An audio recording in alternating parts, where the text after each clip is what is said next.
जय हिंद प्यारे बच्चों, मैं जितेंद्र कुमार पांडे आपका स्वागत करता हूं आपके अपने ही YouTube platform target with Jitendra पर। प्यारे बच्चों, यूपी बोर्ड 2026 के क्रम में आज हम लोग देखने वाले हैं कक्षा 12 की सामान्य हिंदी का 7वां मॉडल पेपर। इससे पहले 6 मॉडल पेपर हो चुका है और इससे बाहर कुछ नहीं आने वाला है। मतलब जो भी आपका पेपर आएगा वो सारे अंसाल वगैरह आप किए हैं तो सब कुछ आपका कंप्लीट हो जाएगा। एक नज़र सब कुछ कवर, अर्थात आपने अब तक कितना तैयार किया है, कितनी तैयारी आपकी बाकी है, ये सारी चीज़ें आपको यहाँ से देखने को मिल जाएंगी। तो चलिए, अगर आप लोग चैनल को अब तक सब्सक्राइब नहीं किए हैं तो चैनल को सब्सक्राइब कर लीजिए, बेल आइकन दबा दीजिए, जिससे आने वाले समस्त इम्पॉर्टेंट क्लास की अपडेट्स आपको मिलती रहें। क्लास को लाइक कर दीजिए और इसे आप अपने मित्रों के पास में शेयर कर दीजिए।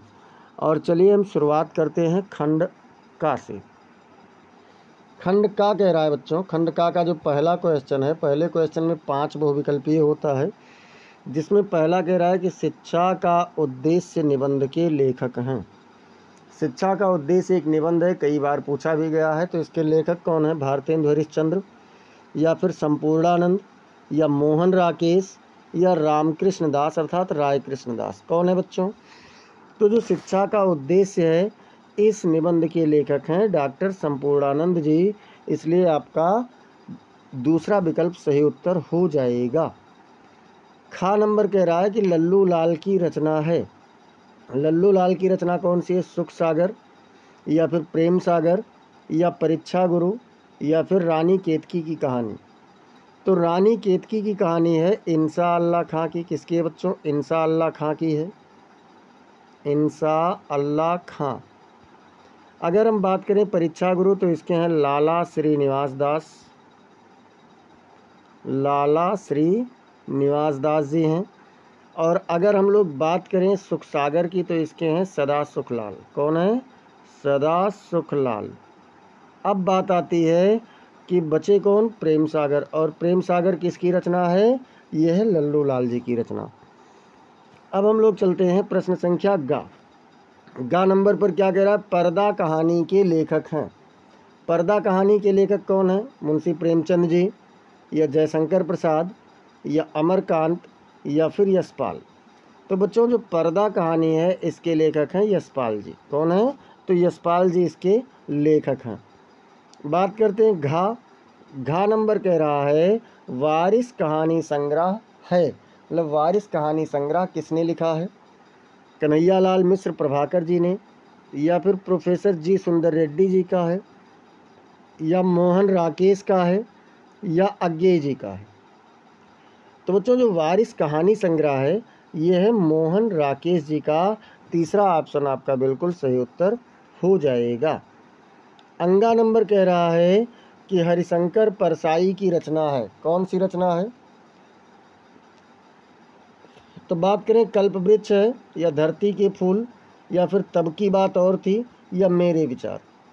तो बच्चों कल्प वृक्ष और धरती के फूल ये है वासुदेव शरण अग्रवाल जी की। किसकी रचना है? तो वासुदेव शरण अग्रवाल जी की रचना है। मेरे विचार ये है जैनेन्द्र कुमार जी की रचना। किसकी है बच्चों? तो जैनेन्द्र कुमार जी की रचना है। और अगर हम बात करें कि तब की बात और थी, ये किसकी रचना है? तो तब की बात और थी ये है हरिशंकर परसाई जी की रचना। 4 नंबर कह रहा है कि कामायनी में सर्गों की संख्या है। कुल कितने सर्ग हैं? 12 हैं, या 14 हैं, या फिर 15 हैं, या 17 हैं। तो बच्चों जो कामायनी है, कामायनी महाकाव्य है जयशंकर प्रसाद जी द्वारा लिखित, और ये छायावाद का एक उत्कृष्ट महाकाव्य माना जाता है। तो इसके रचनाकार हैं जयशंकर प्रसाद जी, और इसमें सर्गों की संख्या है 15। अब बात करते हैं दूसरे का खा। प्रिय प्रवास महाकाव्य के रचयिता हैं। कौन है? रामधारी सिंह दिनकर जी, या जयशंकर प्रसाद, या फिर जगन्नाथ दास रत्नाकर, या अयोध्या सिंह उपाध्याय हरिऔध। तो बच्चों अगर हम लोग बात करें तो प्रिय प्रवास जो है, ये पहली बात तो ये है कि हिंदी खड़ी बोली का प्रथम महाकाव्य है। हिंदी खड़ी बोली का प्रथम महाकाव्य है। कौन सा? तो ये आप लोगों का है प्रिय प्रवास, और इसको लिखा है अयोध्या सिंह उपाध्याय हरिऔध जी ने। जगन्नाथ दास रत्नाकर का देखा जाए तो गंगा अवतरण, उद्धव शतक, ये इनकी रचनाएं हैं। जयशंकर प्रसाद जी की महाकाव्य का नाम कामायनी है और रामधारी सिंह दिनकर के महाकाव्य का नाम उर्वशी है। फिर गा नंबर कह रहा है कि झरना के रचयिता हैं। झरना के रचयिता कौन है? जगन्नाथ दास रत्नाकर या मैथिली शरण गुप्त या फिर जयशंकर प्रसाद या महादेवी वर्मा। तो बच्चों जो झरना महाकाव्य है, झरना जो काव्य संग्रह है, इसके रचनाकार कौन है? तो इसके रचनाकार हैं जयशंकर प्रसाद जी। झरना, आंसू, लहर, ये सभी किसकी रचनाएं हैं? तो ये सभी जयशंकर प्रसाद जी की रचनाएं हैं। इसके बाद में घा नंबर देखते हैं। ज्ञानाश्रयी भक्ति शाखा के प्रतिनिधि कवि हैं। प्रतिनिधि कवि कौन है ज्ञानाश्रयी भक्ति शाखा के? तुलसीदास जी हैं या सूरदास जी हैं या फिर बिहारी जी हैं या कबीरदास जी हैं। तो देखिए तुलसीदास जी किस काल के थे? तो ये राम भक्ति शाखा के थे। कौन सी भक्ति शाखा के थे बच्चों? तो ये राम भक्ति शाखा के थे। सूरदास जी कृष्ण भक्ति शाखा के थे, कृष्ण भक्ति के थे। अब अगर हम बात करें कि बिहारी जी, तो बिहारी जी भैया रीतिकाल के थे, बिहारी जी रीतिकाल के थे। तो बचा कौन? कबीरदास, और कबीरदास ही ज्ञान मार्गी या ज्ञानाश्रयी शाखा के प्रतिनिधि कवि माने जाते हैं। प्रश्न संख्या इसका अंगा, दूसरे का अंगा कह रहा है हिंदी साहित्य के आदिकाल को चारण काल किसने कहा है? बात हो रही चारण काल की। राहुल सांकृत्यायन ने कहा या रामचंद्र शुक्ल जी ने कहा या फिर रामकुमार वर्मा जी ने कहा या डॉक्टर नगेंद्र ने कहा। तो बच्चों इसे चारण काल की संज्ञा दी है रामकुमार वर्मा जी ने। किसने? तो रामकुमार वर्मा जी ने दिया है। अब चलते हैं प्रश्न संख्या 3, और प्रश्न संख्या 3 कह रहा है, एक बार सभी लोग क्लास को लाइक कर दीजिए और ज़्यादा से ज़्यादा शेयर भी करते रहिए। 3 कह रहा है दिए गए गद्यांश पर आधारित निम्नलिखित प्रश्नों के उत्तर दीजिए। गद्यांश क्या है? भूमि का निर्माण देवों ने किया है, वह अनंत काल से है, उसके भौतिक रूप, सौंदर्य और समृद्धि के प्रति सचेत होना हमारा आवश्यक कर्तव्य है। भूमि के पार्थिव स्वरूप के प्रति हम जितने अधिक जागृत होंगे उतनी ही हमारी राष्ट्रीयता बलवती हो सकेगी। यह पृथ्वी सच्चे अर्थों में समस्त राष्ट्रीय विचारधाराओं की जननी है। जो राष्ट्रीयता पृथ्वी के साथ नहीं जुड़ी वह निर्मूल होती है। राष्ट्रीयता की जड़ें पृथ्वी में जितनी गहरी होंगी उतना ही राष्ट्रीय भावों का अंकुर पल्लवित होगा। इसलिए पृथ्वी के भौतिक स्वरूप की आद्योपांत जानकारी प्राप्त करना, उसकी सुंदरता, उपयोगिता और महिमा को पहचानना आवश्यक धर्म है। अब चलिए देखते हैं प्रश्न क्या है बच्चों। तो पहला प्रश्न कह रहा है इसमें से उपर्युक्त गद्यांश के शीर्षक एवं लेखक का नाम लिखिए। तो भैया गद्यांश के शीर्षक एवं लेखक यानी संदर्भ लिखना है। तो क्या करेंगे? प्रस्तुत गद्यांश हमारी पाठ्य पुस्तक हिंदी के गद्य खंड के राष्ट्र का स्वरूप नामक शीर्षक से लिया गया है। इसके लेखक वासुदेव शरण अग्रवाल जी हैं। लेखक कौन है? तो वासुदेव शरण अग्रवाल जी हैं। दूसरा प्रश्न इसमें हम लोगों से पूछ रहा है कि राष्ट्रभूमि के प्रति हमारा आवश्यक कर्तव्य क्या है। भैया राष्ट्रभूमि के प्रति हम लोगों का आवश्यक कर्तव्य क्या है? तो राष्ट्रभूमि के भौतिक रूप, सौंदर्य और समृद्धि के प्रति सचेत होना हमारा आवश्यक कर्तव्य है। फिर क्या कह रहे हैं? अगला प्रश्न कह रहा है कि किस प्रकार की राष्ट्रीयता को लेखक ने निर्मूल कहा है। मतलब कौन सी राष्ट्रीयता को लेखक ने निर्मूल कहा है? तो जो राष्ट्रीयता पृथ्वी के साथ नहीं जुड़ी वह निर्मूल होती है। मतलब जो राष्ट्रीयता पृथ्वी के साथ नहीं जुड़ी है उसे क्या कहते हैं? तो वह निर्मूल राष्ट्रीयता होती है, अर्थात उसका कोई मूल नहीं होता है। फिर अगला इसमें कह रहा है चौथा प्रश्न कि यह पृथ्वी सच्चे अर्थों में किसकी जननी है। तो इसमें कहा गया है कि जो पृथ्वी है ये सच्चे अर्थों में राष्ट्रीय विचारधाराओं की जननी है। किसकी? राष्ट्रीय विचारधाराओं की। इसके बाद में कह रहे हैं कि रेखांकित अंश की व्याख्या कीजिए। तो रेखांकित अंश आपका देखिए यहाँ पर हमने ले भी लिया है कि राष्ट्रीयता की जड़ें पृथ्वी में जितनी गहरी होंगी उतना ही राष्ट्रीय भावों का अंकुर पल्लवित होगा। यह कथन इस बात पर बल देता है कि किसी देश की मिट्टी, उसकी भौगोलिक स्थिति और उसके प्राकृतिक संसाधनों के साथ जुड़ाव राष्ट्रीयता की भावना को मजबूत बनाता है। अब इसी का आपको व्याख्या करना है, यानी अर्थ लिखना है। तो जब हम अपने देश की धरती, उसकी सुंदरता, उपयोगिता और महिमा को समझते और पहचानते हैं तो हमारे अंदर राष्ट्रीय गर्व और एकता की भावना प्रबल होती है। यह जानकारी हमें अपने देश के प्रति जिम्मेदार बनाती है और उसकी रक्षा और समृद्धि के लिए प्रेरित करती है। हमें अपने देश की भौगोलिक विशेषताओं जैसे कि पहाड़, नदियाँ, वन और अन्य प्राकृतिक संसाधनों के बारे में जानना चाहिए। हमें अपने देश की प्राकृतिक सुंदरता की सराहना करनी चाहिए, उसके संसाधनों का सदुपयोग करना चाहिए और उसकी महिमा को समझना चाहिए, क्योंकि यह हमें अपने देश के प्रति गहरा लगाव और जिम्मेदारी की भावना विकसित करने में मदद करता है, जो राष्ट्रीय एकता समृद्धि के लिए आवश्यक है। अथवा मान लो आप इसे नहीं कर पा रहे तो आप इसे कर देना। इसमें क्या कह रहा है बच्चों? इसमें कह रहा है कि पुष्पित अशोक को देखकर मेरा मन उदास हो जाता है, इसलिए नहीं कि सुंदर वस्तुओं को हतभाग्य समझने में मुझे कोई विशेष रस मिलता है। कुछ लोगों को ऐसा विशेष रस मिलता भी है जो सुंदर वस्तुओं को हतभाग्य अर्थात बेकार समझते हैं। उनमें से ऐसे कुछ लोग हैं जिन्हें मिलता है। वह बहुत दूरदर्शी होते हैं, जो भी सामने पड़ गया उसके जीवन के अंतिम मुहूर्त तक का हिसाब वह लगा लेते हैं। मेरी दृष्टि उतनी दूर तक नहीं जाती, फिर भी मेरा मन इस फूल को देखकर उदास हो जाता है। असली कारण तो मेरे अंतर्यामी ही जानते होंगे, अर्थात प्रभु ही जानते होंगे। कुछ थोड़ा सा मैं भी अनुमान कर सकता हूँ। अब देखिए इसमें क्या कह रहा है? तो इसमें गद्यांश का संदर्भ कह रहा है। उपर्युक्त गद्यांश का संदर्भ लिखिए। और गद्यांश के संदर्भ में क्या होता है बच्चों? प्रस्तुत गद्यांश हमारी पाठ्य पुस्तक हिंदी के गद्य खंड के अशोक के फूल नामक शीर्षक से लिया गया है। इसके लेखक हजारी प्रसाद द्विवेदी जी हैं। कौन है लेखक? तो इसके लेखक हजारी प्रसाद द्विवेदी जी हैं। फिर क्या कह रहे हैं कि रेखांकित अंश की व्याख्या कीजिए। तो भैया रेखांकित अंश क्या है? कुछ लोग इतने दूरदर्शी होते हैं, वही है।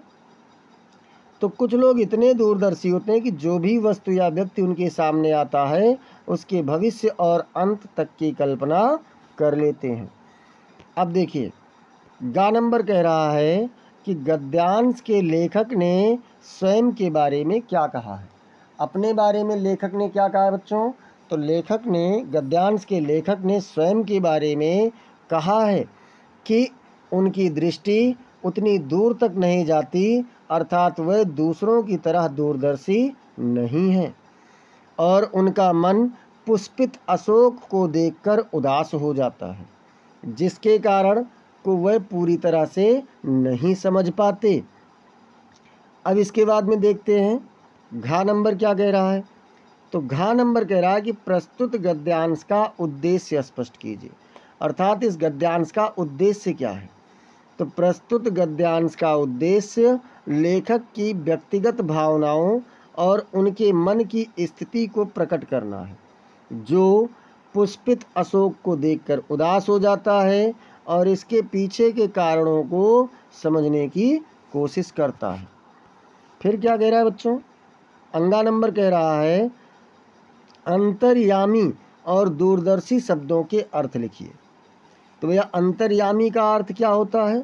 हृदय की बातें जानने वाला या आत्मा की गहराइयों को समझने वाला। ये क्या होता है? अंतर्यामी का अर्थ। और दूरदर्शी का अर्थ क्या होता है? भविष्य को देखने वाला या आगे की सोच रखने वाला, उसे क्या कहते हैं? तो दूरदर्शी कहते हैं। प्रश्न संख्या 4 कह रहा है, दिए गए पद्यांश पर आधारित निम्नलिखित प्रश्नों के उत्तर दीजिए। सभी लोग लाइक और शेयर करते रहिए और देखते हैं कि ये क्या कह रहा है। कह रहे हैं, मेरे प्यारे नव जलद से कंज से नेत्र वाले, जाके आए न मधुबन से और न भेजा संदेशा। राधिका जी पवन को समझाते हुए कहती हैं कि मेरे जो प्रीतम हैं वो कैसे हैं? तो नव जलद अर्थात नए उठे हुए बादल के समान हैं। कंज से नेत्र वाले, और उनके नेत्र कमल की पंखुड़ी के समान हैं। जाके आए न मधुबन से, मतलब एक बार मधुबन चले गए हैं, मधुबन से चले गए हैं और पुनः वापस नहीं आए हैं।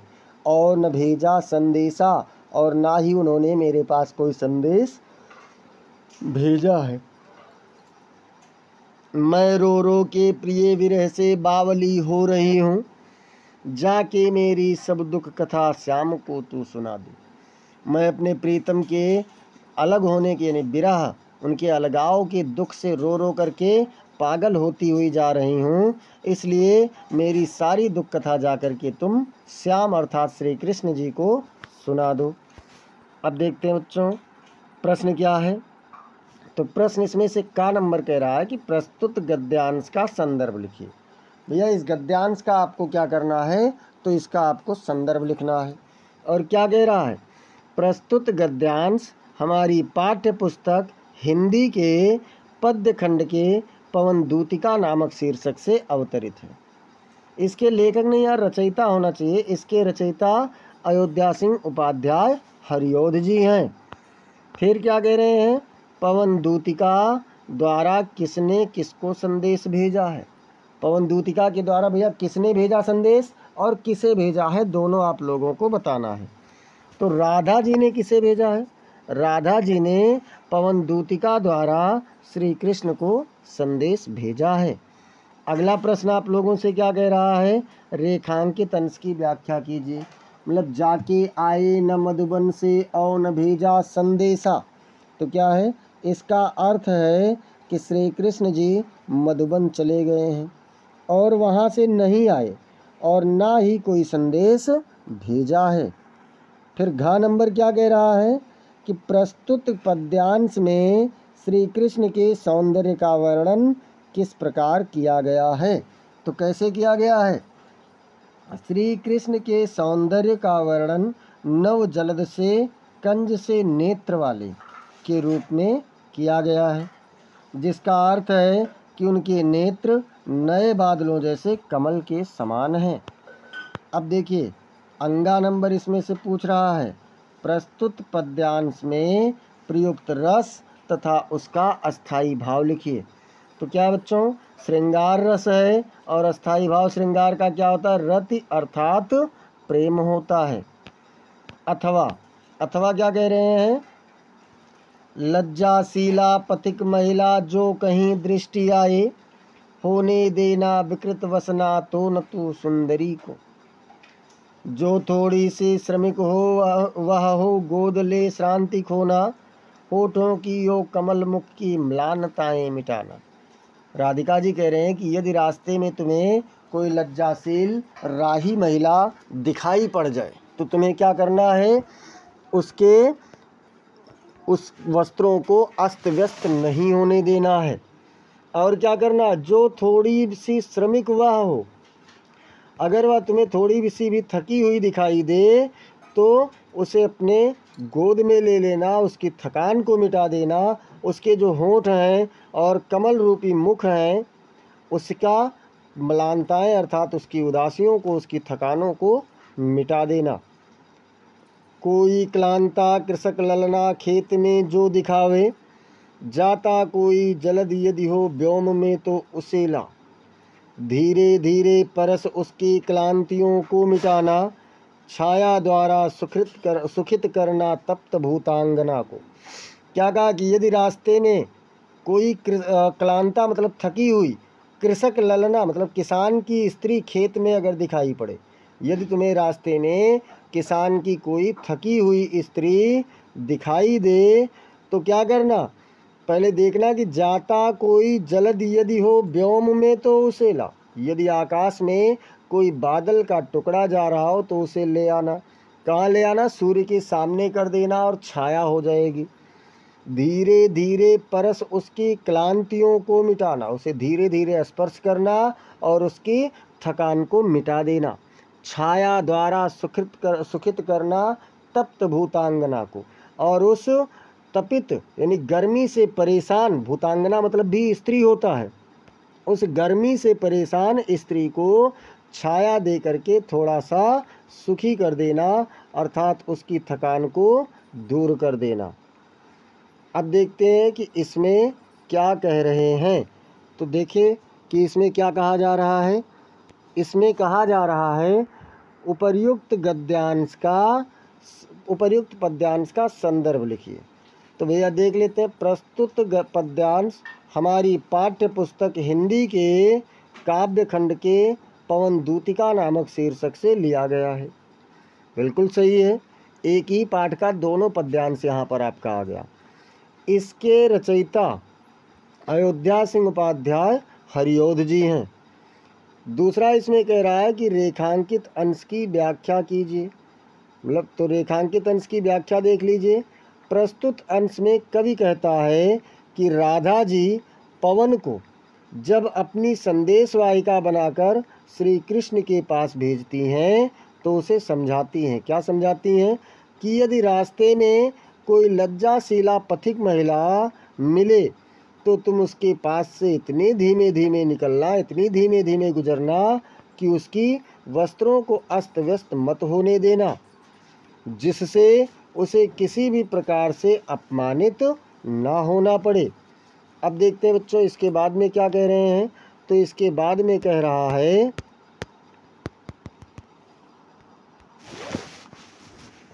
राधा लज्जाशील पथिक महिला के विषय में क्या कहना चाहती हैं। राधा जी लज्जाशील पथिक महिला के विषय में क्या कहना चाहती हैं। तो भैया राधा जी लज्जाशील पथिक महिला के विषय में कहना चाहती हैं कि उसके वस्त्र को अस्त व्यस्त मत करना, जिससे वह अपने लज्जा को बनाए रखे। इसके बाद में चौथे में कह रहा है होठों की और कमल मुख में अलंकार बताइए। तो कमल मुख में कौन सा अलंकार है बच्चों, कमल मुख मतलब कमल रूपी मुख, कौन सा अलंकार है। तो इसमें आपका है रूपक अलंकार। कौन सा अलंकार, तो रूपक अलंकार है, जहाँ रूपी आ गया, मतलब कमल और मुख में भेद रहित आरोप है, अभेद्य आरोप है, एक दूसरे पर आरोपित किए गए हैं, इसलिए यहाँ पर आपका होगा रूपक अलंकार। फिर कह रहे हैं जलद और कृषक ललना का अर्थ बताइए। तो भैया जलद का अर्थ बादल होता है और कृषक ललना का अर्थ किसान की स्त्री होता है। अब इसके बाद में पांचवा प्रश्न आ गया। सभी लोग एक बार फिर से क्लास को शेयर कर दीजिए और अगर अब तक लाइक नहीं किए हैं तो लाइक कर दीजिए। देखिए क्या कह रहा है, निम्नलिखित में से किसी एक लेखक का साहित्यिक परिचय देते हुए उनकी प्रमुख रचनाओं का उल्लेख कीजिए। कौन कौन है भैया, वासुदेव शरण अग्रवाल जी हैं, प्रोफेसर जी सुंदर रेड्डी हैं और डॉक्टर हजारी प्रसाद द्विवेदी जी हैं। चलिए हम लोग देख लेते हैं वासुदेव शरण अग्रवाल जी का जीवन परिचय। आपको बता दें बहुत ही इम्पोर्टेंट है, बार बार आप लोग देख रहे हैं कि आपके अनसाल्व पेपर में आ रहे हैं, तो इसलिए इनको तो अच्छे से याद कर लेना। डॉक्टर वासुदेव शरण अग्रवाल जी का जन्म उत्तर प्रदेश के मेरठ जनपद में स्थित खेड़ा नामक ग्राम में 7 अगस्त सन 1904 को हुआ था। माता कौन, सीता देवी अग्रवाल, और पिता विष्णु अग्रवाल का निवास लखनऊ में होने के कारण इनका बचपन यहीं व्यतीत हुआ था। अपनी शिक्षा भी आपने यहीं माता पिता की छत्रछाया में रहकर प्राप्त किया।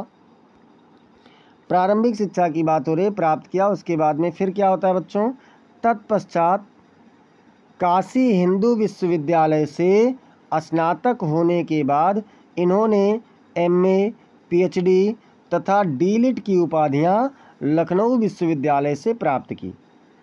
पाणिकालीन भारत नामक इनका शोध प्रबंध विद्वानों द्वारा काफ़ी सराहा गया। पाली, संस्कृत, अंग्रेजी आदि भाषाओं और उनके साहित्य का गहन अध्ययन एवं अनुसंधान करके डॉक्टर अग्रवाल ने उच्च कोटि के विद्वान के रूप में पर्याप्त ख्याति अर्थात प्रसिद्धि अर्जित कर लिया। फिर क्या हुआ, अब देखते हैं और क्या होता है। तो और होता है कि आपने लखनऊ तथा, एक मिनट क्या दिक्कत हो रही भाई, हाँ यहाँ देखिए, आपने लखनऊ तथा मथुरा के पुरातत्व संग्रहालय में निरीक्षक के पद पर कार्य किया। सन 1946 से 1951 तक सेंट्रल एशियन एक्टिविटीज़ म्यूज़ियम के सुपरिंटेंडेंट पद पर तथा भारतीय पुरातत्व विभाग के अध्यक्ष पद पर भी इन्होंने कार्य किया। 1951 ईस्वी में आप काशी हिंदू विश्वविद्यालय के कॉलेज ऑफ इंडोलॉजी के प्रोफेसर नियुक्त हो गए। फिर क्या होता है, इस प्रकार प्राचीन भारतीय साहित्य और संस्कृति का यह महान विद्वान जीवन भर अनुसंधान का प्रकाश विकीर्ण करता हुआ 26 जुलाई सन 1966 को परलोक सिधार गया। वासुदेव शरण अग्रवाल की प्रमुख रचनाएं, तो क्या क्या है वासुदेव शरण अग्रवाल जी की प्रमुख रचनाएं। तो निबंध संकलन में देखिए, निबंध में क्या क्या लिखा है, पृथ्वीपुत्र, कल्पवृक्ष, भारत की एकता, मातृभूमि, कला और संस्कृति, कल्पलता और वाग्धारा, ये सभी पूछे जाने वाले प्रश्न हैं जो पूछे जाते हैं, वह रचनाएं हैं। ऐतिहासिक एवं पौराणिक निबंध में महापुरुष श्री कृष्ण लिखा है, महर्षि वाल्मीकि लिखा है और मनु लिखा है। शोध ग्रंथ में पाणिकालीन भारत इन्होंने इस पर शोध किया है। इसके बाद में समीक्षात्मक ग्रंथ की अगर हम बात करें तो इसमें है मलिक मोहम्मद जायसी कृत पद्मावत का इन्होंने समीक्षा किया है और कालिदास के मेघदूत की संजीवनी व्याख्या लिखी है। सांस्कृतिक ग्रंथ में भारत की मौलिक एकता, हर्षचरित एक सांस्कृतिक अध्ययन और अनुवाद ग्रंथ है ये, तथा हिंदू सभ्यता इन्होंने लिखा है। अब साहित्यिक परिचय में थोड़ा सा ये भी देख लेते हैं। डॉक्टर अग्रवाल की भाषा शुद्ध परिनिष्ठित हिंदी है, जिसमें संस्कृत के तत्सम शब्दों की बहुलता है। विषय के अनुरूप उनकी भाषा का स्वरूप बदलता रहा है। सांस्कृतिक एवं शोधपरक निबंधों में गहन गंभीर भाषा का प्रयोग है, तो अन्य निबंधों में भाषा का सरल सहज व्यवहारिक रूप भी दिखाई पड़ता है। देशज शब्दों का प्रयोग, देखिए क्या कह रहे हैं कि देशज शब्दों का प्रयोग तो उनकी भाषा में है, पर उर्दू अंग्रेजी शब्दों का प्रयोग प्रायः नहीं है। मुहावरे और लोकोक्तियाँ भी उनकी भाषा में नहीं हैं। समग्रतः डॉक्टर वासुदेव शरण अग्रवाल की भाषा प्रौढ़, संस्कृतनिष्ठ, परिमार्जित साहित्यिक हिंदी है, जिसमें विषय के अनुरूप गंभीरता विद्यमान है तथा उसमें भाव प्रकाशन की अद्भुत क्षमता भी है।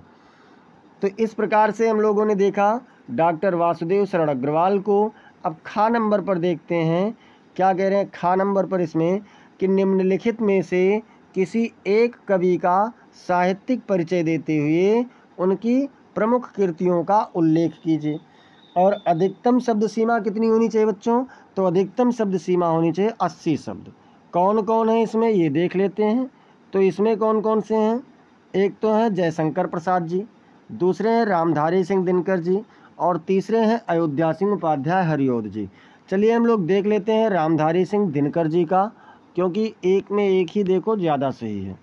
अब दिनकर जी का अगर जीवन परिचय देखा जाए तो क्या कह रहे हैं, राष्ट्रीय भावनाओं के ओजस्वी गायक रामधारी सिंह दिनकर का जन्म बिहार के बेगूसराय जनपद के सिमरिया गांव में 1908 ईस्वी में हुआ था। आपने पटना विश्वविद्यालय से बीए उत्तीर्ण कर कुछ दिनों तक मुजफ्फरपुर कॉलेज में हिंदी विभाग के अध्यक्ष रहे। मतलब पटना विश्वविद्यालय से इन्होंने बीए उत्तीर्ण किया, उसके बाद में मुजफ्फरपुर कॉलेज में क्या हुआ, हिंदी विभाग के विभागाध्यक्ष रहे। आप 1951 से 1966 तक राज्यसभा के मनोनीत सदस्य भी रहे हैं। ज्ञानपीठ पुरस्कार पद्म भूषण से अलंकृत श्री दिनकर जी को राष्ट्रकवि होने का गौरव भी प्राप्त है, अर्थात इन्हें राष्ट्रकवि की उपाधि भी मिली हुई है। दिनकर जी ने भारत सरकार की हिंदी समिति के सलाहकार और आकाशवाणी के निदेशक के रूप में महत्वपूर्ण कार्य किया। हिंदी साहित्याकाश का यह सूर्य 1974 को सदा के लिए अस्त हो गया। अब इनकी रचनाओं में साहित्यिक योगदान पहले देख लेते हैं कि क्या क्या इन्होंने किया है। तो दिनकर जी की दार्शनिकता और निराशा से दूर सामाजिक चेतना को जागृत करने वाले कवि हैं। रेणुका और हिमालय नामक काव्य रचनाओं में इनकी क्रांतिकारी भावनाओं के दर्शन होते हैं। वह शोषित समाज का उन्मूलन कर वर्गहीन समाज की स्थापना करने के पक्षधर हैं। उनकी इस भावना का दर्शन हुंकार, सामधेनी और कुरुक्षेत्र नामक काव्य ग्रंथों में दिखलाई पड़ता है। और क्या है, तो और में देखते हैं कि उनकी राष्ट्रीयता, मतलब इनकी जो राष्ट्रीयता है वो कैसी है बच्चों, तो इनकी राष्ट्रीयता,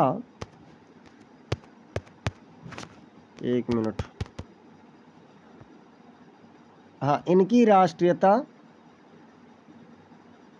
कहाँ गया, इनकी राष्ट्रीयता अतीत के प्रेम में परिवेष्टित किंतु वर्तमान के प्रति विक्षुब्ध ही है। इनके काव्य में राष्ट्र प्रेम के साथ साथ विश्व प्रेम, प्रगतिवाद, प्रकृति चित्रण आदि के भी स्वाभाविक एवं मनोहारी वर्णन मिलते हैं। राष्ट्रीयता के साथ साथ इनके काव्य में युगबोध और प्रकृति चित्रण का भी सुंदर समावेश है। इनमें एक ओर द्विवेदी युग की इतिवृत्तात्मक कला है, तो दूसरी ओर छायावाद की मुक्तक गीतात्मकता भी इनके काव्य में देखने को मिलता है। दिनकर जी स्वयं अपने को द्विवेदी युगीन और छायावादी काव्य का वारिस मानते हैं। उनका स्वयं का कथन है, पंत के सपने हमारे हाथ में आकर उतने मानवीय नहीं रहे जितने वे छायावादी काल में, किंतु द्विवेदी युगीन अभिव्यक्ति की शुभ्रता हम लोगों के पास आकर कुछ रंगीन हो गई। और देखिए, प्रारंभ में दिनकर जी ने कुछ छायावादी रचनाएं लिखीं, किंतु जैसे जैसे वह अपने काव्य के स्वर से परिचित होते गए, काव्यानुभूति पर ही अपनी कविता को आधारित करने का आत्मविश्वास उनमें दृढ़ होता गया। इस प्रकार उत्तरोत्तर उनकी कविता छायावाद के प्रभाव से मुक्त होती गई और उसने छायावाद को आत्मसात कर उसे नया रंग दिया। फिर रचनाओं में देख लीजिए, तो भैया रचनाओं में क्या क्या है। दिनकर जी ने अपनी समर्थ लेखनी से गद्य और पद्य दोनों ही क्षेत्रों में सेवा की है। प्रणभंग, रेणुका, हुंकार, धूप छाँव, बापू, रश्मिरथी, नीम के पत्ते, मगध महिमा, वातायन, इतिहास के आंसू, देव विग्रह, नील कुसुम, चक्रवाल, नए सुभाषित, परशुराम की प्रतीक्षा, कोयला कवित्त, मृत्यु तिलक, आत्मा की आँखें, हारे को हरिनाम, दिल्ली, बारदौली विजय, सीपी और शंख, धूप और धुआं, सामधेनी, रेती के फूल, विद्रोह, शिक्षा, रसवंती, द्वंद्व गीत, कलिंग विजय, कुरुक्षेत्र, उर्वशी आपकी काव्य रचनाएं हैं। मतलब ये सभी क्या है बच्चों, तो ये सभी इनकी काव्य रचनाएं हैं। फिर क्या कह रहे हैं, हमारे सामने हिंदी कविता संस्कृति के 4 अध्याय आदि इनकी गद्य रचनाएं हैं। अब चलिए हम लोग चलते हैं प्रश्न संख्या 6 पर। एक बार सभी लोग क्लास को शेयर कर दीजिए और लाइक भी करते रहिए साथ ही साथ। क्या कह रहे हैं इसमें? ध्रुव यात्रा अथवा पंचलाइट कहानी का उद्देश्य लिखिए।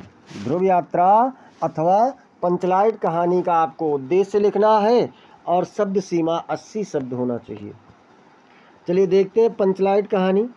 पंचलाइट कहानी का उद्देश्य ग्रामीण जीवन की वास्तविकताओं और गरीबी की मार्मिक स्थिति को उजागर करना है।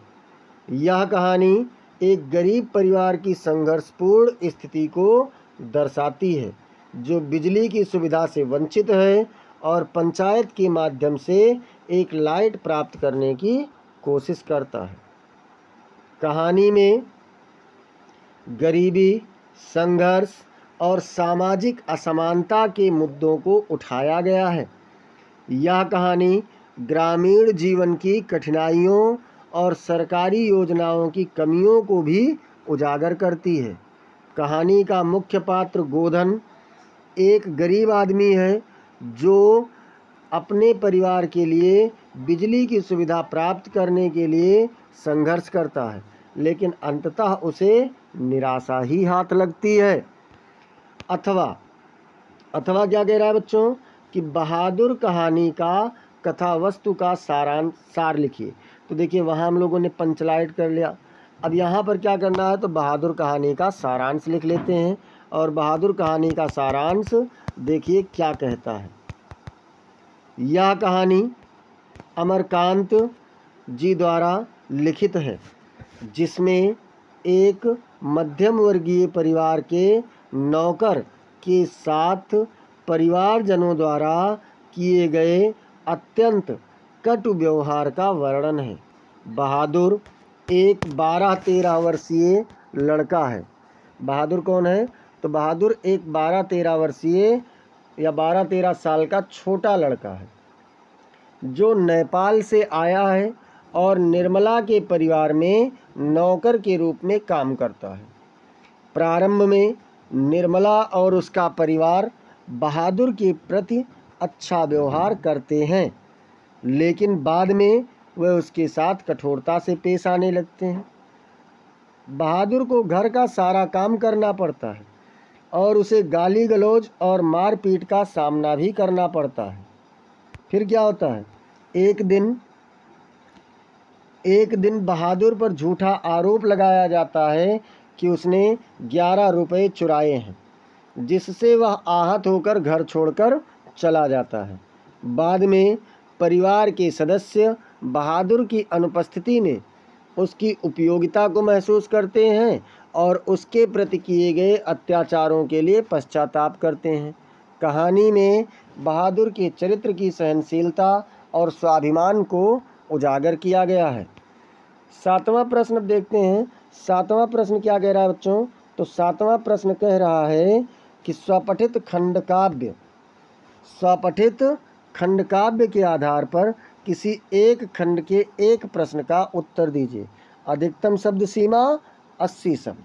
देखिए किसी एक प्रश्न का उत्तर आपको देना है, तो इसमें प्रश्न का में कह रहा है कि त्यागपति खंड काव्य की कथावस्तु संक्षेप में लिखिए।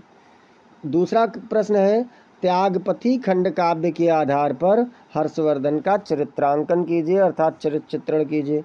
चलिए कर लेते हैं। हर्षवर्धन एक सच्चे देशभक्त थे जिन्होंने छोटे राज्यों को एकजुट करके एक विशाल राज्य की स्थापना की। उनकी देशभक्ति और नेतृत्व क्षमता ने उन्हें एक महान शासक बनाया। हर्षवर्धन के प्रमुख गुणों में क्या क्या है? आदर्श पुत्र और भाई। उन्होंने अपने पिता की बीमारी के दौरान उनकी सेवा की और उनकी मृत्यु के बाद अपनी बहन राजश्री की देखभाल भी किया। फिर क्या कह रहे हैं? अजय योद्धा। अजय योद्धा में क्या भैया? उन्होंने कई युद्धों में विजय प्राप्त की और अपने राज्य की रक्षा की। महान त्यागी में उन्होंने अपना सर्वस्व त्याग करके प्रजा के हित में काम किया। श्रेष्ठ शासक देखें तो उन्होंने अपने राज्य में धर्म और संस्कृति की उन्नति की और प्रजा को सुखी बनाया। कर्तव्यनिष्ठ और दृढ़ निश्चय में उन्होंने अपने कर्तव्यों का पालन किया और अपने लक्ष्यों को प्राप्त करने के लिए दृढ़ बने रहे। खा नंबर में कह रहा है मुक्ति यज्ञ खंड काव्य के नायक की चारित्रिक विशेषताओं पर प्रकाश डालिए। या फिर क्या करना है, मुक्ति यज्ञ खंड काव्य की कथा वस्तु लिखनी है। गा नंबर कह रहा है कि आलोक वृत्त खंड काव्य के षष्ठ सर्ग यानी नमक सत्याग्रह की कथा अपने शब्दों में लिखिए। दूसरा इसमें है आलोक वृत्त खंड काव्य के आधार पर महात्मा गांधी का चरित्र चित्रण कीजिए। घा नंबर कह रहा है कि श्रवण कुमार खंड काव्य के आधार पर दशरथ की चारित्रिक विशेषताओं पर प्रकाश डालिए। या फिर श्रवण कुमार खंड काव्य के अयोध्या सर्ग की कथा वस्तु आप लिखिए। और अंगा नंबर में कह रहा है सत्य की जीत खंड काव्य के आधार पर दुशासन का चरित्र चित्रण कीजिए। या फिर सत्य की जीत खंड काव्य का कथासार लिखिए। 4 नंबर में कह रहा है रश्मिरथी खंड काव्य का कथानक अपने शब्दों में लिखिए। या फिर रश्मिरथी खंड काव्य के आधार पर कर्ण का चरित्रांकन कीजिए। अब देखिए इसके बाद आता है 8वां प्रश्न और सभी लोग शेयर और लाइक करते रहें। और 8वां प्रश्न कह रहा है बच्चों कि दिए गए 8वें का क्या है, दिए गए संस्कृत गद्यांशों में से किसी एक का ससंदर्भ हिंदी में अनुवाद कीजिए। तो भैया ये क्या है, महामना विद्वान वक्ता धार्मिको नेता पटुः पत्रकारश्चासीत्, ये आप लोगों का संस्कृत के प्रस्तुत संस्कृत गद्यांश हमारी पाठ्य पुस्तक हिंदी के संस्कृत खंड के कौन से पाठ से है, महामना मालवीय नामक पाठ से लिया गया है। इसके और लेखक वोखक इसमें कुछ है ही नहीं। तो महामना विद्वान वक्ता मतलब महामना विद्वान वक्ता, धार्मिक नेता और चतुर पत्रकार थे। परमस्य सर्वोच्च गुणा जनसेवेव आसीत, परमस्य लेकिन इनका सर्वोच्च गुणा मतलब सर्वोच्च गुण जनसेवेव आसीत मतलब जनसेवा ही था। यत्र कुत्रापि अयम जनान दुखितान पीड्य मनाश्च अपश्यत, यत्र कुत्रापि मतलब जहाँ कहीं भी, अयम माने ये, जनान माने लोगों को, दुखितान मतलब दुखी, पीड़ित मनाश्च अपश्यति और पीड़ित मन से देखते थे, तत्रैव सह शीघ्रमेव उपस्थितः, वहीं ये जल्द ही उपस्थित होकर के सर्वविधम सहायंच अकरोत, हर प्रकार से सहायता करते थे। प्राणी सेवा अस्य स्वभावेवासीत, प्राणी सेवा ही इनका स्वभाव था। अब देखिए इसको आप स्क्रीनशॉट कर लीजिए संदर्भ और हिंदी अनुवाद को। अब इसके बाद में हम लोग चलते हैं अथवा वाले में।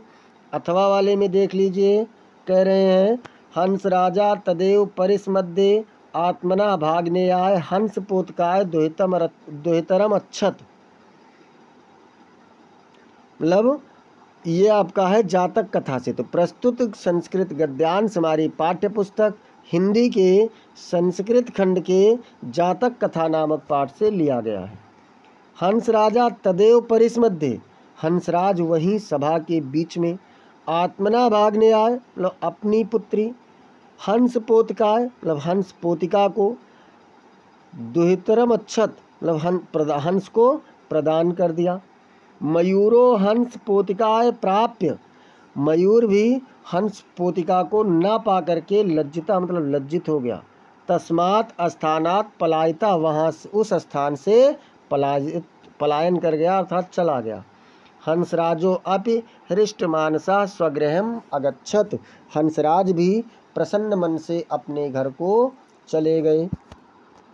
अब देखते हैं बच्चों खा नंबर क्या कह रहा है। तो खा नंबर कह रहा है दिए गए पद्यांशों में से किसी एक का ससंदर्भ हिंदी में अनुवाद कीजिए। अब देखो मतलब आपको इसमें करना है ना मे रोचते भद्रम वह उलुकस्याभिषेचनम अक्रुद्धस्य मुखम पश्य कथम क्रुद्धो भविष्यति। ना मे रोचते भद्रम मुझे अच्छा नहीं लगता है। वह उल्लूकस्याभिषेचनम, मतलब उल्लू का अभिषेक, यानी मुझे उल्लू का अभिषेक बिल्कुल भी अच्छा नहीं लगता है। अक्रुद्धस्य मुखम पश्य, इसका बिना क्रोध के मुख देखो। कथम क्रुद्धो भविष्यति, तो क्रोधित होने पर इसका मुख कैसा होगा। संदर्भ में वही है और हिंदी अनुवाद हमने बता ही दिया है। अथवा क्या कह रहा है बच्चों, परोक्षे कार्य हंतारम प्रत्यक्षे प्रियवादिनम वर्जेतादृशम मित्रम विस्कुंभम पयोमुखम। ये आप लोगों का किस पाठ से है, तो ये आप लोगों का है सुभाषित रत्नानि नामक पाठ से। वही हो जाएगा। प्रस्तुत संस्कृत पद्यांश हमारी पाठ्य पुस्तक हिंदी के संस्कृत खंड के सुभाषित रत्नानि नामक पाठ से लिया गया। परोक्षे कार्य हंतारम, मतलब अप्रत्यक्ष रूप से कार्य बिगाड़ने वाला।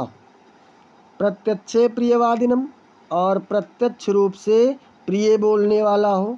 वर्जेतादृशम मित्रम, ऐसे मित्रों का त्याग कर देना चाहिए।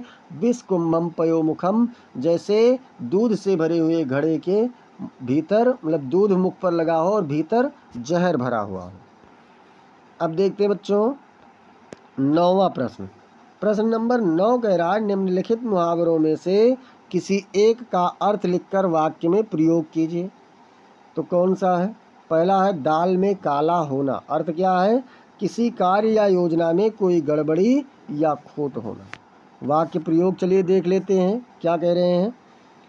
उसके चेहरे की मुस्कुराहट से ही पता चल गया कि इस बार की योजना में जरूर दाल में कुछ काला है। या फिर क्या कह रहे हैं, तलवार की धार पर चलना, मतलब खतरे लेना। वह अपने कार्यों में सफल होने के लिए तलवार की धार पर चलता है। अच्छा, इसमें फिर अगला क्या कह रहे हैं, टका सा जवाब देना। अर्थ क्या है, तुरंत जवाब दे देना, मतलब वह अपने बड़ों के प्रश्नों का टका सा जवाब देता है। यहाँ प्रकाश का जवाब नहीं, टका सा जवाब देता है। और चौथा नंबर क्या कह रहा है, चांदी काटना, मतलब बहुत ही लाभ या फ़ायदा होना। नए बिजनेस में पहले ही महीने में उसने चांदी काट ली और अच्छा खासा मुनाफा कमा लिया। अब देखते हैं इसके बाद में बच्चों क्या चीज़, तो इसके बाद में देखते हैं प्रश्न संख्या 10। प्रश्न संख्या 10 कह रहा है बच्चों कि अपठित गद्यांश पर आधारित निम्नलिखित प्रश्नों के उत्तर दीजिए। तो चलिए दे देते हैं। पहले तो गद्यांश पढ़ लें।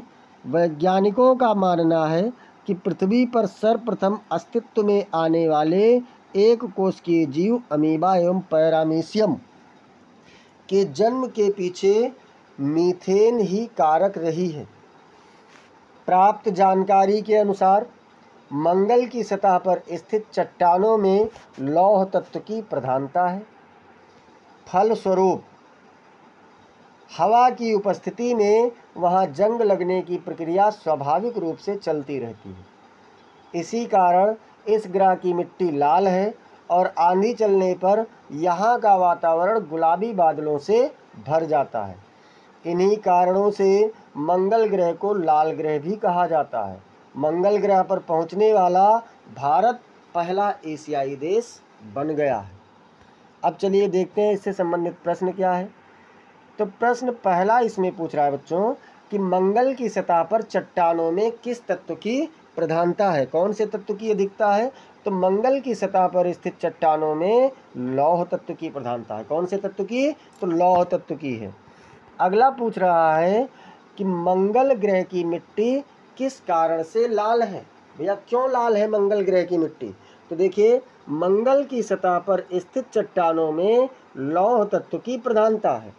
फलस्वरूप हवा की उपस्थिति में वहाँ जंग लगने की प्रक्रिया स्वाभाविक रूप से चलती रहती है। इसी कारण इस ग्रह की मिट्टी लाल है। और इसमें फिर क्या कह रहे हैं, पृथ्वी पर सर्वप्रथम अस्तित्व में आने वाले जीव कौन कौन से हैं। तो सबसे पहले अस्तित्व में कौन कौन से जीव आए, तो पृथ्वी पर सर्वप्रथम अस्तित्व में आने वाले एक कोशिकीय जीव अमीबा एवं पैरामीशियम है। प्रश्न संख्या 11। और प्रश्न संख्या 11 क्या कह रहा है कि निम्नलिखित शब्द युग्मों का सही अर्थ चयन करके लिखिए। जिसमें देखते हैं पहला शब्द युग्म क्या है, अंश और अंश। तो इसका क्या होगा, भाग और कंधा, या कंधा और हिस्सा, या सूर्य चंद्रमा, या माच आँच। तो देखिए पहले अंश का मतलब क्या होता है, भाग, और दूसरे अंश का मतलब होता है कंधा, यानी पहला वाला विकल्प आपका बिल्कुल सही उत्तर हो जाएगा। फिर इसमें दूसरा शब्द युग्म कह रहा है तरड़ी और तरड़ी। तो तरड़ी और तरड़ी का क्या होगा, तरना और स्त्री होगा, या नाव और स्त्री होगा, या सूर्य और नाव होगा, या सूरज और चंदा होगा। तो याद कीजिए, पढ़ते हैं तरणि तनुजा तट तमाल तरुवर बहु छाए। तरणि तनुजा अर्थात सूर्य की पुत्री, तो तरणि मतलब सूर्य और तरड़ी मतलब नाव। तो सा वाला विकल्प आपका बिल्कुल सही उत्तर हो जाएगा। खा नंबर कह रहा है बच्चों कि निम्नलिखित शब्दों में से किसी एक शब्द के दो सही अर्थ लिखिए। तो पहला शब्द है अली। अली का होता है भंवरा, और अली मतलब बिच्छू भी होता है। फिर है नाग। नाग का अर्थ होता है सर्प, और नाग का अर्थ हाथी भी होता है। फिर उसके बाद में क्या है, अंक। तो अंक का क्या अर्थ होता है, अंक का अर्थ गोद भी होता है, और अंक का अर्थ संख्या का अंक भी होता है। इसके बाद में है सारंग। सारंग का अर्थ क्या होता है, मोर भी होता है, और सारंग का अर्थ कोयल भी होता है। अब हम लोग चलते हैं इसके कौन से नंबर पर, तो ये आपका हो चुका खा वाला। अब गा नंबर क्या कह रहा है, तो गा नंबर कह रहा है निम्नलिखित वाक्यांशों के लिए एक शब्द का चयन करके लिखिए। अब देखते हैं कि क्या है वाक्यांश। तो पहले में है वाक्यांश घृणा के योग्य। जो घृणा के योग्य होता है उसे क्या कहते हैं, घृणित कहते हैं, या फिर घृणी कहते हैं, या घृणास्पद कहते हैं, या संघृणी कहते हैं। तो बच्चों जो घृणा के योग्य होता है उसे क्या कहते हैं, तो उसे घृणित कहा जाता है। इसके बाद में चलते हैं अगले प्रश्न पर, और अगला प्रश्न यानी कि घा वाले का अगला गा वाले का। तो क्या कह रहा है, जो जीता ना जा सके, मतलब जिसे जीता नहीं जा सकता है उसे क्या कहते हैं, अजय कहते हैं, या अमर कहते हैं, या फिर अजर कहते हैं, या अच्छ कहते हैं। अच्छ उसे कहते हैं जिसका कभी क्षय ना हो, अजर उसे कहते हैं जो कभी बूढ़ा ना हो, अमर उसे कहते हैं जो कभी मरे ना। तो अब बात आती है अजय, और अजय ही आपका सही आंसर हो जाएगा। फिर चलते हैं घा नंबर, और घा नंबर में कह रहा है कि निम्नलिखित में से किन्हीं दो वाक्यों को शुद्ध करके लिखिए। किसी भी दो वाक्य को आप शुद्ध कीजिए और लिखिए। जैसे इसमें कहा गया पुत्री पराया धन होता है। तो भैया देखिए पुत्री क्या है, स्त्रीलिंग है, और जब कर्ता स्त्रीलिंग है, कर्तवाच्य है, तो उसके अनुसार क्रिया भी स्त्रीलिंग होना चाहिए। तो यहाँ धन होता है नहीं, होती है, पुत्री पराया धन होती है। फिर दूसरा कह रहे हैं आज मेरा बड़ा भाई आ गया। तो मेरा बड़ा भाई नहीं, मेरे बड़े भाई, और आ गया नहीं, आ गए। हिंदी में जब कभी भी कोई सम्मानित पद होता है तो उसमें क्रिया बहुवचन लगती है, भले ही वो एक वचन का करता हो। तो क्या हो जाएगा, आज मेरे बड़े भाई आ गए। फिर कह रहे हैं तुम मेरे को पुस्तक दे दो। अगला क्या है, तुम मेरे को पुस्तक दे दो। तो मेरे को नहीं, मुझे, क्या हो जाएगा, तुम मुझे पुस्तक दे दो। अगला कह रहा है मैं इस लड़कों को पढ़ाया हूँ। तो इस लड़कों को नहीं, इन लड़कों को होगा, क्या होगा, मैं इन लड़कों को पढ़ाया हूँ। इसके बाद में 12वां प्रश्न देखते हैं। 12वें प्रश्न में क्या कह रहा है बच्चों, तो 12वें प्रश्न में का नंबर कह रहा है कि वीर रस अथवा हास्य रस का अस्थाई भाव के साथ उदाहरण अथवा परिभाषा लिखिए। अब चलो वीर रस का देखते हैं। उत्साह नामक अस्थाई भाव विभाव, अनुभाव और संचारी भाव से संयुक्त करके यानी संयोग करके वीर रस की दशा को प्राप्त होता है। जैसे बुंदेले हर बोलो के मुख हमने सुनी कहानी थी, खूब लड़ी मर्दानी वह तो झांसी वाली रानी थी। तो भैया झांसी वाली रानी की वीरता के बारे में बता रहे हैं, तो यहाँ पर कौन सा रस होगा, तो ये आपका हो जाएगा वीर रस। अब देखते हैं खा नंबर। तो खा नंबर में क्या, और हास्य रस भी पहले देख लें तब फिर खा नंबर देखते हैं। हास्य रस क्या कह रहा है, विलक्षण आकृति, विकृत चेष्टाएं, वचन या कार्य देखकर हृदय में उत्पन्न, हाथ नहीं हास होना चाहिए, हास, हास नामक अस्थाई भाव, अस्थाई नहीं अस्थाई होना चाहिए, हास नामक अस्थाई भाव विभाव, अनुभाव और संचारी भाव के सहयोग से हास्य रस का रूप ग्रहण करता है। जैसे नाना वाहन नाना वेशा, विहसे शिव समाज निज देखा, को मुखहीन विपुल मुख काहू, को बिनु पद कर बहुपद बाहू। ये जब भगवान शिव की बारात चल रही होती है ना, तो उस समय नाना वाहन मतलब अनेकों प्रकार के वाहन है, अनेक प्रकार के वाहन, अनेक प्रकार के वेशभूषा के लोग उनके बाराती बने हुए हैं भगवान शंकर के। तो विहसे शिव समाज निज देखा, भगवान शंकर ने जब अपनी समाज अर्थात अपनी बारात को देखा तो खुद ही मुस्कुरा उठे। कैसी है उनकी समाज, कैसी है उनकी बारात, को मुखहीन, कोई कोई तो ऐसा है जिसके कोई मुख ही नहीं है, और विपुल मुख काहू, कोई ऐसा है जिसके बहुत से मुंह हैं, को बिनुपद कर, कोई ऐसा है जिसके हाथ पैर ही नहीं है, और बहुपद बाहू, तो कोई ऐसा भी है जिसके बहुत से हाथ और पैर हैं। अब देखते हैं खा नंबर। खा नंबर क्या कह रहा है? खा नंबर में कह रहा है कि श्लेष अथवा उत्प्रेक्षा अलंकार का लक्षण अथवा उदाहरण लिखिए। जहाँ काव्य में, देखिए यहाँ पर क्या है, श्लेष का बता रहे हैं, जहाँ काव्य में कोई शब्द एक ही बार प्रयोग हो और के बाद अधूरा रह गया और उसका अर्थ एक से अधिक हो, तो वहाँ पर क्या होता है बच्चों, श्लेष अलंकार हो जाता है। जैसे चरण धरत चिंता करत चितवत चारियों ओर, सुबरन को खोजत फिरत कवि व्यभिचारी चोर। देखिए एक शब्द यहाँ पर है सुबरन, जब कवि के रूप में जाएगा तो सुंदर शब्द हो जाएगा।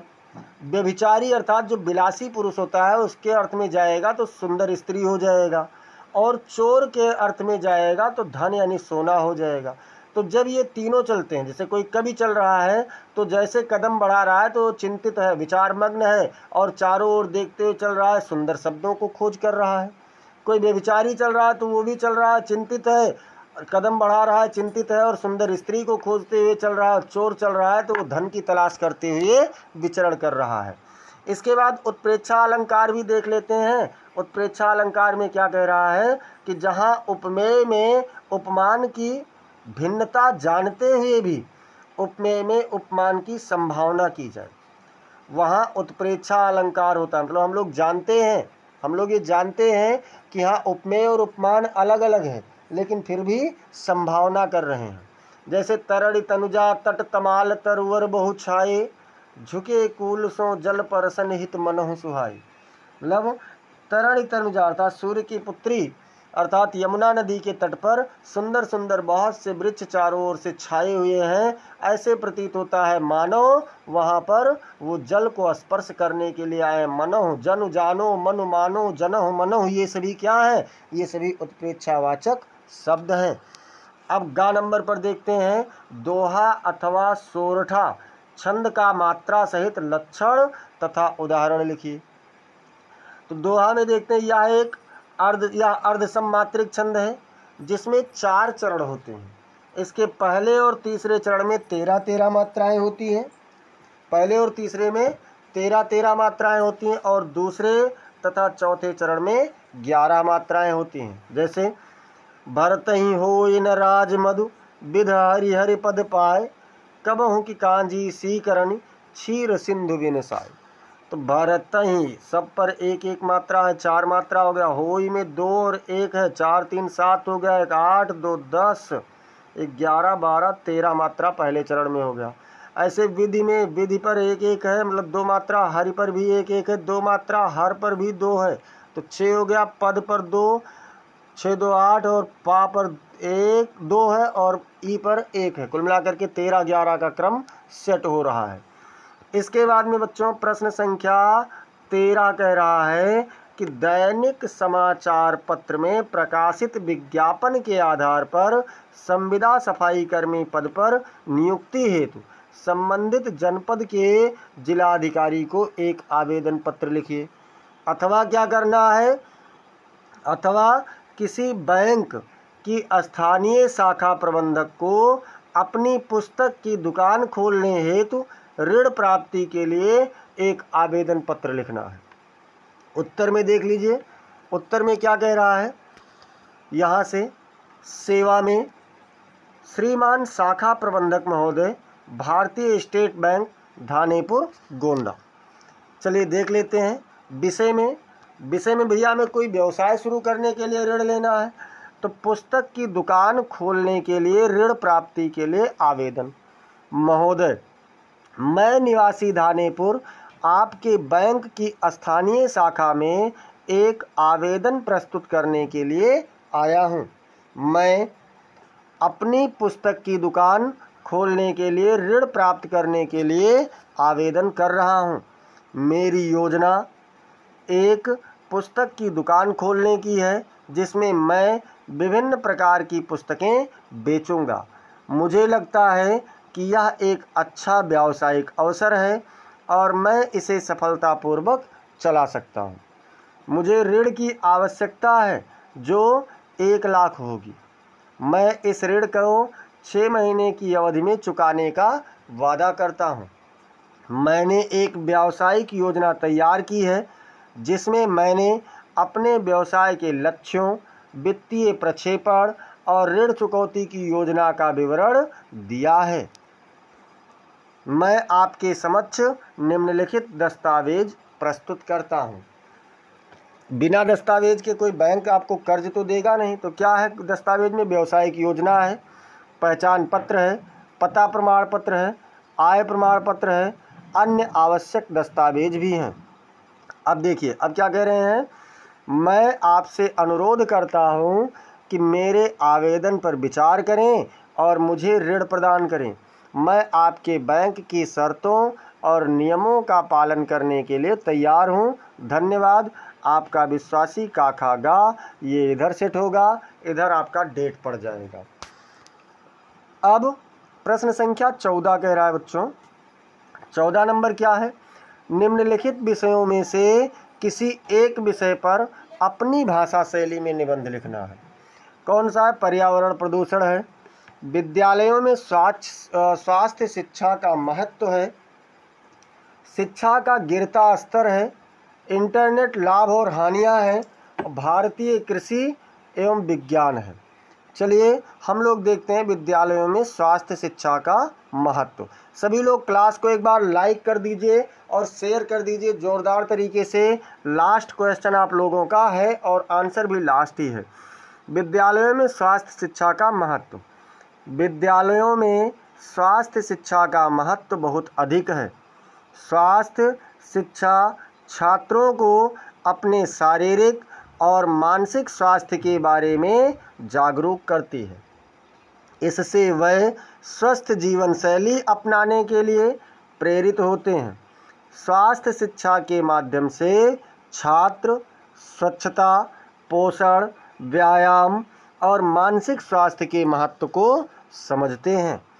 स्वास्थ्य शिक्षा के अभाव में छात्र कई स्वास्थ्य समस्याओं का सामना कर सकते हैं, जैसे कि शारीरिक कमजोरी, मानसिक तनाव और बीमारियां। विद्यालयों में स्वास्थ्य शिक्षा प्रदान करने से छात्रों को अपने स्वास्थ्य के प्रति जिम्मेदार बनाया जा सकता है। इससे न केवल छात्रों का स्वास्थ्य सुधरेगा, बल्कि वह अपने परिवार और समाज में भी स्वस्थ आदतें फैलाने में मदद करेंगे। स्वास्थ्य शिक्षा के द्वारा छात्र स्वस्थ खान पान, नियमित व्यायाम और तनाव प्रबंधन के तरीकों को सीख सकते हैं। इससे उनकी शारीरिक और मानसिक क्षमता में वृद्धि होगी और वह अपने लक्ष्यों को प्राप्त करने में सक्षम होंगे। स्वास्थ्य शिक्षा से छात्रों को अपने शरीर की देखभाल करने और बीमारियों से बचाव के तरीके भी सिखाए जा सकते हैं। विद्यालयों में स्वास्थ्य शिक्षा को अनिवार्य बनाने से छात्रों के शारीरिक और मानसिक स्वास्थ्य में सुधार हो सकता है, जिससे वह अपने जीवन में सफलता प्राप्त कर सकते हैं और एक स्वस्थ समाज का निर्माण कर सकते हैं। इसके अलावा स्वास्थ्य शिक्षा से छात्रों को अपने स्वास्थ्य के प्रति जागरूकता बढ़ेगी और वह अपने जीवन में स्वस्थ निर्णय लेने में सक्षम होंगे। अतः विद्यालयों में स्वास्थ्य शिक्षा का महत्व बहुत अधिक है और इसे अनिवार्य बनाने से छात्रों के भविष्य में सुधार हो सकता है। विद्यालयों को स्वास्थ्य शिक्षा को अपने पाठ्यक्रम में शामिल करना चाहिए और छात्रों को स्वस्थ जीवन शैली अपनाने के लिए प्रेरित करना चाहिए। इस प्रकार से बच्चों आज हम लोगों ने इस मॉडल पेपर को, इस अनसॉल्व पेपर को कंप्लीट किया। सभी मॉडल पेपर और सभी अनसॉल्व पेपर को पाने के लिए आप लोग चैनल को ज़रूर सब्सक्राइब कीजिए और सब्सक्राइब करने के साथ साथ आप लोग इस क्लास को लाइक कीजिए, अपने मित्रों के पास शेयर कीजिए और फीडबैक के रूप में बच्चों कमेंट आप लोग ज़रूर करते रहिए। अगर कहीं कोई सुधार की आवश्यकता है तो भी आप लोग कमेंट के माध्यम से बताइए, उस पर सुधार किया जाएगा, संभव सुधार। और आप लोग जो भी हो अपना फीडबैक कमेंट सेक्शन में क्लास एंड होने के बाद ज़रूर छोड़ दिया करें, जिससे कि हम उस हिसाब से सुधार कर सकें या आप लोगों को और बेहतर प्रोवाइड करा सकें। मिलते हैं फिर अगली क्लास में, तब तक के लिए जय हिंद, जय भारत।